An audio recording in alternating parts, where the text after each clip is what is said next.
My wife and I got a divorce last year. Our relationship failed after she was charged with felony credit card fraud and ended up pleading guilty to a lesser charge. She had been a mom to our two sons, 5 and 3, and had taken credit cards out in my mom's name to pay for God knows what. She shattered my trust. I work full-time and make a decent living, but nothing extravagant. I had no clue what my wife was doing until cops showed up at my door with a warrant and took my wife away in cuffs and took 2 laptops as evidence. When I got the full story, I filed for divorce immediately. Aside from being a criminal, she was a good mom. She tried to justify what she did by saying she was just doing what was best for our kids, which I felt was total BS given that she never mentioned wanting for anything, and any time she asked to spend on something I almost always said yes. I hired a good lawyer and asked for full custody of my kids. My ex begged me not to do that, saying she needed her kids. But she was still looking at up to a year in jail, and nothing her lawyer said could sway the judge to grant her anything more than supervised visitation. She ended up doing 90 days in jail, paying some fines and restitution, but I've allowed her to see our sons almost every time she's asked. The last year has been total hell, but we've made it work. A few months ago I was offered a much more lucrative position a few states away. I talked with my lawyer about what it would mean if I moved and what the process was. He said that since I have full custody, I have to file a petition with the court to move. So I told my wife what I wanted to do and she exploded. She claimed I was stealing her kids from her, that she's made a lot of strides to get herself to a better place, and that she would fight me tooth and nail for her kids. Well, I filed the petition, got the go-ahead from the courts, and accepted the job. When the judge gave his ruling, my wife burst into tears and began sobbing. It was heartbreaking. I know in my head that I'm doing the right thing for my sons.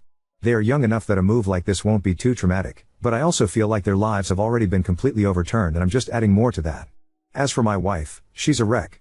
She's been begging me to reconsider the move, trying everything from guilt trips, manipulation, bargaining. It's like she's going through the stages of grief. But from my point of view, she did this to herself. She lied and broke the law. I have very little sympathy for her. I know at some point she will probably try to file for partial custody, and I'm prepared for that. For now, I'm just trying to do what's best for me and my sons. Does that make me an asshole? Edit. Thank you to everyone who commented, even the ones who called me a heartless off for taking my sons away from their mother. This post has given me a lot of perspective and I appreciate that.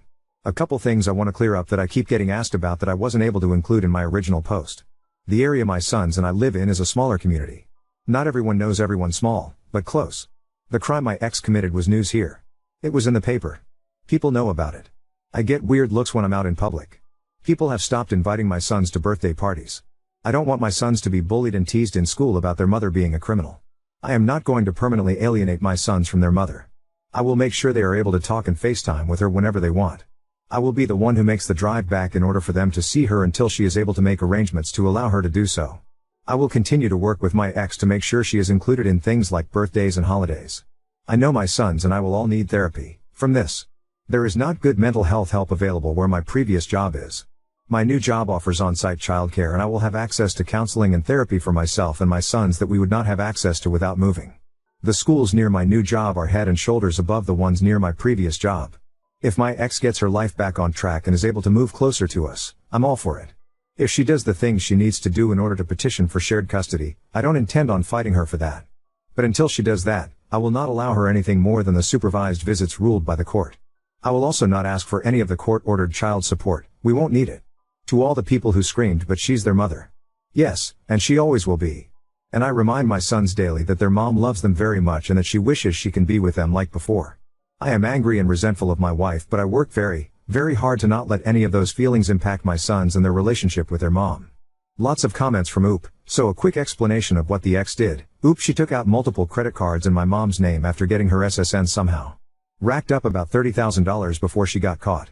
My mom alerted her credit card company when she saw a couple unauthorized credit checks from different credit companies, and then the authorities got involved. I had no clue. She apparently spent most of the money on clothes and toys for the kids, makeup and clothes for herself. But that's a shitload of toys and clothes, so I find it hard to believe. Op says the kid's credit is clean. She didn't just break the law, she broke my trust. She defrauded my own mother of $30,000. My elderly mother who lives on a fixed income. My mom has spent the last year putting her life back together after a person who she loved like her own daughter betrayed her. The amount of people dismissing my ex's actions without thinking of the consequences of what she did is staggering. My ex's crime might not have been violent or abusive, but the wounds are still there and will take time to heal. The whole "but she's their mother" stuff is BS. She'll still get to see our sons, I will make sure she does. But she has a long, uphill climb to earn my trust back. Oop, she was a SOM by choice. She had a college degree, ironically in criminal science. Our state is a 50-50 divorce state, so she's still got half our assets in the divorce, and since both our names are on our house title, she'll get half of that if we sell it.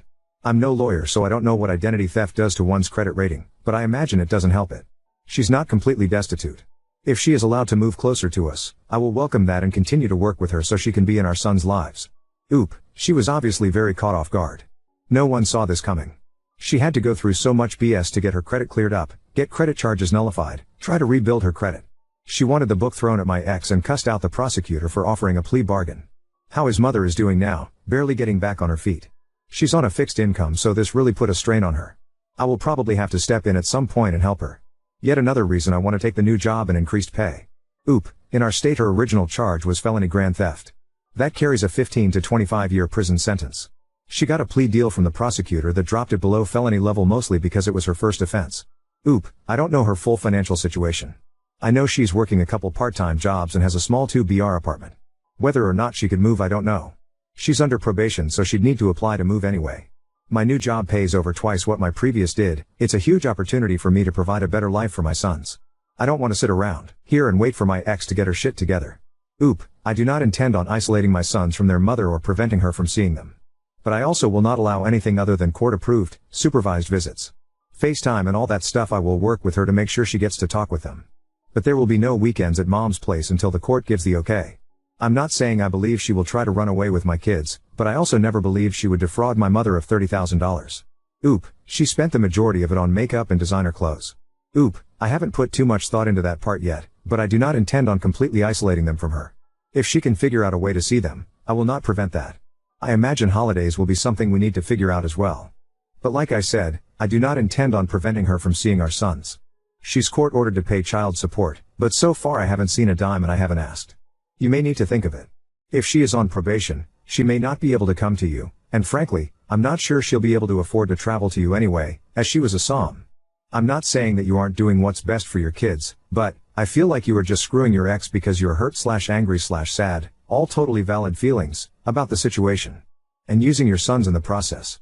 So, I'm going with ESH, except your sons. Oop, I will admit that part of me wants to move so that I can get a fresh start as well. The last year has been total hell for me. I'm trying not to use my kids as pawns here, but I know this job can offer us opportunities that my current job just can't match. Update 1. I did end up taking the new job and moved with my sons. We have been settling into our new lives quite nicely over the last month and things have been going really well. My sons love the new house. They have made friends with some other kids their age in the neighborhood. My job has been going really well and I really couldn't have hoped for things to go better than they have. I got both of my sons into a great therapy program and the three of us have also been doing counseling sessions together. My boys have been adjusting amazingly well and I'm so happy and proud of how they've handled this. We've also made 2 trips back to see their mother since she is still in the process of figuring out what she will be allowed to do in relation to her probation. We've also been doing many video calls a week with her. My sons still don't understand why their mom isn't here with us, but they do seem to grasp that this is going to be their new normal. In comparison with how well myself and my sons are adjusting, my ex is the complete opposite. She is still very angry with me and thinks I'm a complete a-hole.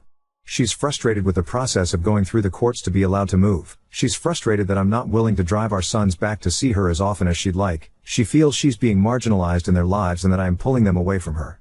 When she was complaining about all of this during our last visit, I reminded her that all of those things are consequences of her own actions and she blew up at me by saying I am kicking her when she's already down and I didn't need to take her sons away from her. I told her how well our sons are doing and how happy they are and she should be proud of how strong and resilient they've been. She then started begging me to please move back so that she can be closer because she's not sure the courts will allow her to move and the process is taking too long. I told her that wasn't going to happen, but if there is anything I can do with the court process, that I would be willing to help if I can. I reminded her that I haven't said anything about her not paying the court-ordered child support, but that our boys seem to be in a much better place already and I'm not going to take that away from them. Every time we have a video call with her, as soon as she says goodbye to our son she starts asking me to consider moving back home. I tell her every time that it is not happening. I'm not a robot and I do feel bad to see her so desperate and distraught, but when I look at my sons playing and laughing with their new friends, I know I've done the right thing no matter the cost to my ex. I reminded her that I haven't said anything about her not paying the court-ordered child support. It's a token amount based on her income. With my higher salary I don't need her help to provide for our kids, but she hasn't made an effort to pay anything yet either. She already blames me for a lot of things. We'll just add that one to the list. The effects on my kids have been positive. They are laughing playing with friends again instead of being ostracized by people who punish them because of what their mother did. They are in therapy that we wouldn't have had access to previously. They are in childcare programs that are head and shoulders above what we had access to previously. My priority is my kids, not my ex-wife's feelings. Update 2. I have full custody of my 2 sons that I have with my ex-wife. See my past posts for some backstory on our relationship and why I have full custody. Because I now live a few states away from where my wife lives, I always knew that this holiday season was going to be difficult. For Thanksgiving this year I made the drive back to my wife's place so that she could spend the holiday with our sons. During this visit, I talked with her about plans for Christmas and told her that due to potential winter weather and the pandemic, I would prefer not to drive the kids to her again for Christmas. She did not like this and blew up on me about how I was isolating her from the kids. This was after I just drove hundreds of miles so that we could spend Thanksgiving together. I told her this was not up for debate and that we and plan for something in the spring once the weather warms up and the pandemic hopefully calms down a bit. I did however make sure to do a FaceTime call with her and the kids on Christmas Eve and told her that I would do the same thing on Christmas morning so that she could still see the kids open gifts that she sent to them. But when I went to call her on Christmas morning, she didn't answer. I tried back a couple of times but she didn't answer and the last time it went straight to voicemail. Then, around dinner time, the doorbell rang. It was my ex. Of course, the boys were excited to see her, but I had a serious WTF moment. For a second, I actually thought about not even letting her in the house. But my sons were so excited to show her all their new toys that I couldn't do it. After things calmed down a bit, I asked her what the hell she was doing. She said she couldn't handle a Christmas away from her kids so she made the drive to see them. I told her it was messed up she did this without telling me but she said if she told me then I would have told her not to come. I then asked her if she got the okay from her probation officer and she said of course she did. She then asked if she could stay for the night since she didn't have a hotel and I allowed her to sleep in my guest room. Before I went to sleep that night, I sent an email to her probation officer asking if she had really asked for permission to travel. Since it was Christmas weekend I didn't hear back from them right away and my ex left the next day to head back home. That Monday, I got an email from the probation officer thanking me for reaching out to them and asking for a little more information which I provided. A couple days later I get a call from my ex and she's screaming at me and calling me an asshole for contacting her probation officer. Apparently she hadn't told them or asked them and now she could potentially land back in jail. She is accusing me of purposely trying to get her sent back to jail so that I can keep our kids away from her forever. That was never my intention, but I can kind of see why it looks like that to her. Does contacting her probation officer make me an asshole? Now on to second story. Brother disinvited me from his wedding after I mentioned bringing my boyfriend. Now my parents are pressuring me to apologize and reinstate. I, 27 male, am gay. I came out at 16 and my parents told me they would always love me, but to not mention it to my older brother who I'll call Brick, then 19 male, 30 male now. When I was confused and asked why, they said that Brick had expressed some awful opinions about gay people. I limited talking to Brick until I moved out at 18, which wasn't much of a problem because we were never close. I went to uni, got good job, and an awesome boyfriend, 28M, in my home city. Me and my boyfriend Angel live a peaceful life. Peaceful until a few days ago when I got a call from my brother. I was concerned that Brick was calling me, as we have never messaged before, just hit each other's numbers for emergency purposes. I picked up because maybe there was some emergency happening. He opened the call with an annoyed "Hey man," and I knew something was up. He said he was getting married to his fiancée Yen, 24F, next year. I didn't even know he had a girlfriend. I was like that's great Brick. And asked some boring wedding things that he begrudgingly answered. He then told me invites were being sent out in a couple weeks, and that I could bring A+1. Here's where I made the mistake that started this mess. Without thinking like an idiot, I said, cool, I'll bring my boyfriend. Major mess up. Brick immediately started yelling insults down the line, screaming that he wouldn't have an F slur at his wedding. I didn't say anything and just hung up. I was rattled by hearing those words from my own brother's mouth, even though I knew his feelings about people like me. I told Angel, and he comforted me, ordering in my favorite restaurant and watching movies with me, which was awesome. We went to bed later and I felt alright the next day. I sent my parents a message that Brick invited me and uninvited me from his wedding pretty much in the same breath, and went on my way to work, not a clue of the crapstorm waiting for me when I got off. When I turned my phone on again after my shift, it was blowing up. Messages and calls from my parents and relatives galore asking me what the F happened. I phoned my parents back when I got home and gave them the rundown of what happened, and said I honestly didn't care because it's not like Brick would be coming to my wedding anyways. My parents immediately chastised me for my obvious disinterest and disregard of my brother's life and told me I should be apologizing to him for bringing my personal life into his wedding. What? I basically told my parents to screw off and have been getting bombarded with messages from relatives to apologize to my brother and get my invite reinstated, and apologize to my parents for disrespecting them, but I really don't want to. Angel's reassuring me that I did nothing wrong, but it's still nagging me. Ida? Oop, he's never been my biggest fan, honestly. We were very different as kids like polar opposites, and he didn't like that, very on brand for him. He definitely didn't know I was gay before the call. My parents have kept it very under wraps for years.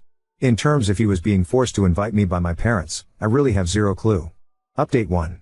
Y'all have really opened my eyes on a lot of issues in my family. I apologize for only replying to a few comments, there's just so many of you.